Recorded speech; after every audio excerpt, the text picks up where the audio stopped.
Hey Legacy Traders, it's Tim Key with Option Legacy, helping you build a legacy through trading. Hey, I wanted to break down for you just a few little simple steps or tidbits about what an iron butterfly is and when to use it. Most of you know about iron condors and how they are directionally neutral trades, and we kind of sandwich the stock and we expect the stock to move sideways. It has a delta neutral, or that's the goal, so it's not dependent upon the stock's movement, but its premium is mainly driven by time decay, or time in this case. However, an iron butterfly is the cousin of an iron condor, and an iron butterfly, all it is like a straddle with long legs. And if you don't know what a straddle is, let me just show you, because you have to put one on to get it going. A straddle is two short strikes on both the call side and the put side at the money.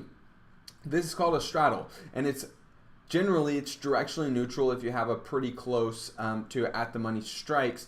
It has little delta exposure either to the upside or to the downside. However, with an iron butterfly, it's a straddle, which is short strikes, but it also has long strikes. And today I put on a iron butterfly in EWY, which is an ETF for South Korea's markets, and it looks like this. So you can see down here it has a short put, it has a short 76 call, and then it has a long 85 call further out the money and a long 65 put further out the money. I took in $3.80 per this, and my max loss up here was $7.20. So the question is, when do we put these things on? Why would I put on an iron butterfly versus an iron condor?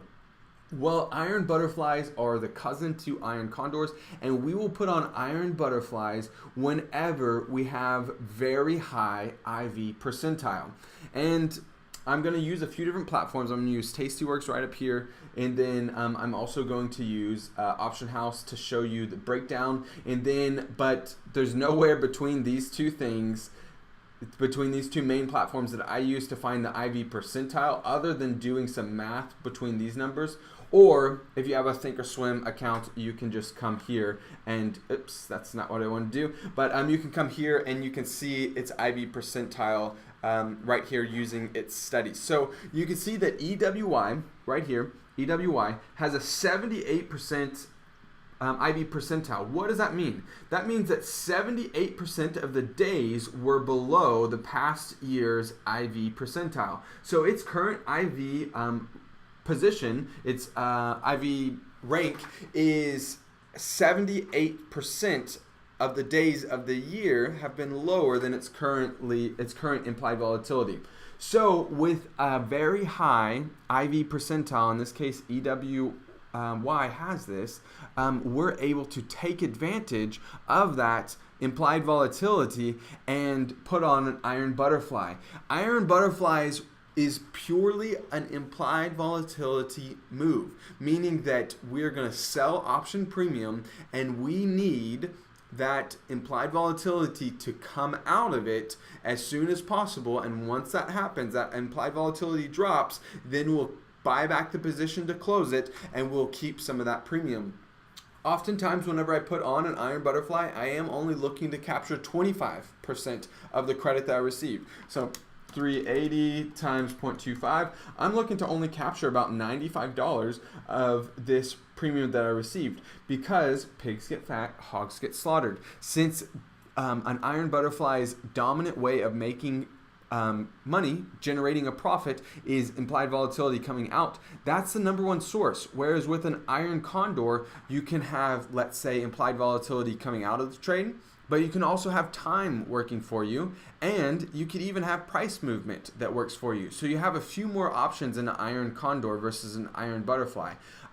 So we want to make sure that whenever we're putting on an iron butterfly, that this thing has an extremely high IV percentile, meaning that over the past year, it's had, I normally aim for an 80% or higher IV percentile, meaning that over the past year, it's been lower, it's had a lower implied volatility than it does currently 80% of the time.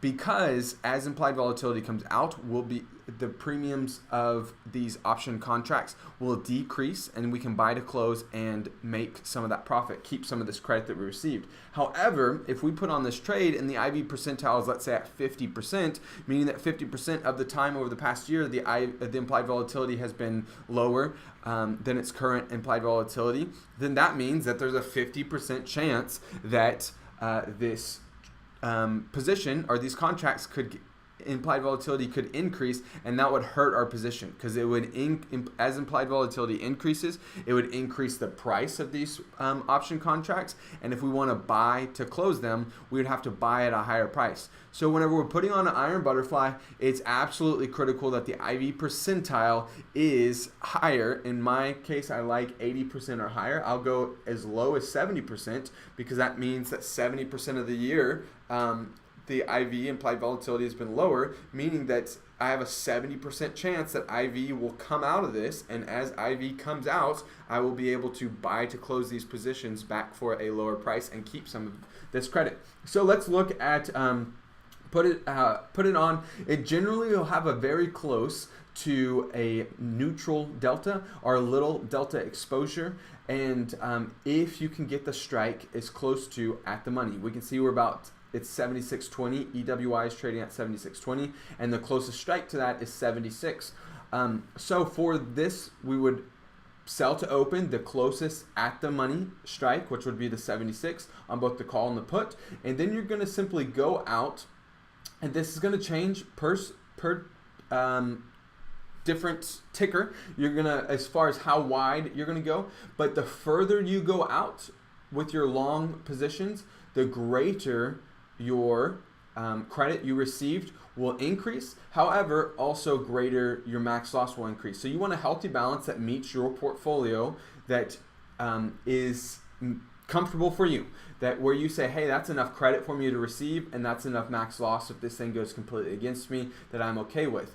The rule of thumb here is generally to try to aim to receive enough credit, in this case 380, that meets or is around the expected price movement.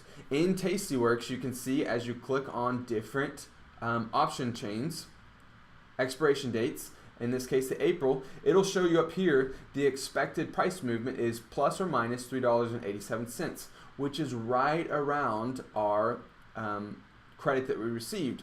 So worst case scenario, let's say this thing climbs $3.87 and we only take in $3.80, we would lose $7, the difference between the expected price move and the credit that we received. But now let's go over to a chart and chart this thing out. If you'll use, or if you'll see that I'm using Option House, my short strike is represented for the calls and the puts right here by this big fat red line, and then my long positions to hedge myself is represented by these green lines.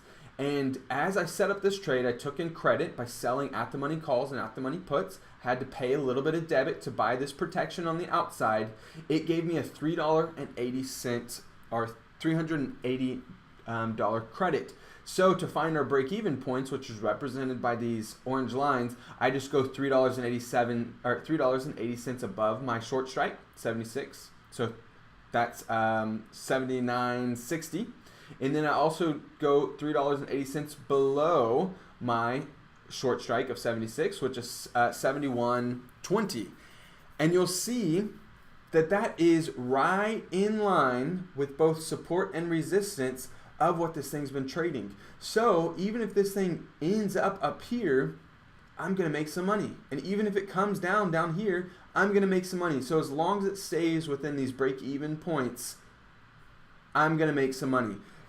So now the difference of this is our cousin, which is an iron condor. And an iron condor might look something like this. Oops, that's not what I want. I want a horizontal. An iron condor might look something like where we would sell a short strike maybe around the 80, and then we would sell a short strike on the put side maybe around the 70, and then we would, hedge ourselves with maybe about $5 difference, and it would look something like this. The challenge is with this, if you come over here and set this thing up, let's say we set the 70 5 strikes out, and the 80, did we say 80? Yeah, and the 80, 5 strikes out. Is this enough credit to receive for the position? So you're receiving in 84 cents and you're risking 416. So it's not enough credit. I always teach aim to have around a 28% or greater return on investment. So 84 divided by 416 is only a 20% return on investment. So is that enough credit that you're receiving to open up that position? Is the reward great enough to the risk that you're putting on? In this case, it wouldn't. So we're looking at EWY, and we realize that implied volatility in relation to itself over the past year is really high. And Thinkorswim says it's got a 78 percentile. We wouldn't be able to put on an iron condor and this to make sense, but we can put on that iron butterfly because the IV percentile is so high.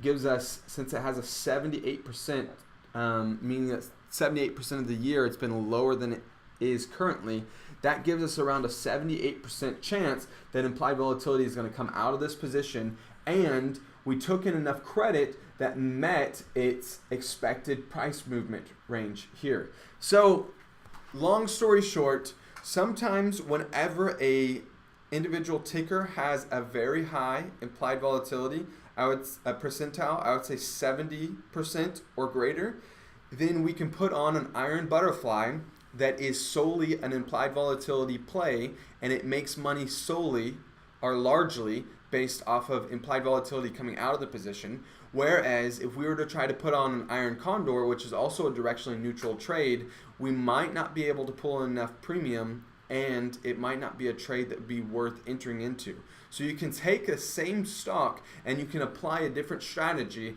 and you can make money with that different strategy, in this case an iron butterfly over an iron condor, just because you know a little bit something different. So the rule of thumb for me is, whenever I'm looking for trades, is the IV percentile needs to be 70% or higher, and I like 80% or higher. And then also I want to receive a credit that is right around the expected price movement. If I can do that, receive a credit that's right around the expected price movement, and my max loss is comfortable inside of my portfolio, meaning that it's under 8% is what I teach and how I trade. It's under 8% of my overall portfolio, then I'll go ahead and enter into that trade. Now you might say, Tim, when do you exit? You can exit on two ways. You can exit whenever the IV percentile comes under 70%, or you can exit with a 25% profit. So if you took in a credit of 380, then you could exit. You could set a good till canceled exit on here that would automatically trigger you to exit whenever you've captured 95 cents or $95, which would be 25% of 380. So you can exit based off of your own parameters. I normally exit off of 25%. Once I can capture 25% of the premium, I'll go ahead and I'll buy back to close that position, and I'll just go on to the next trade. So I hope this adds some value to you guys. Let me know what kind of questions you have, and of course, happy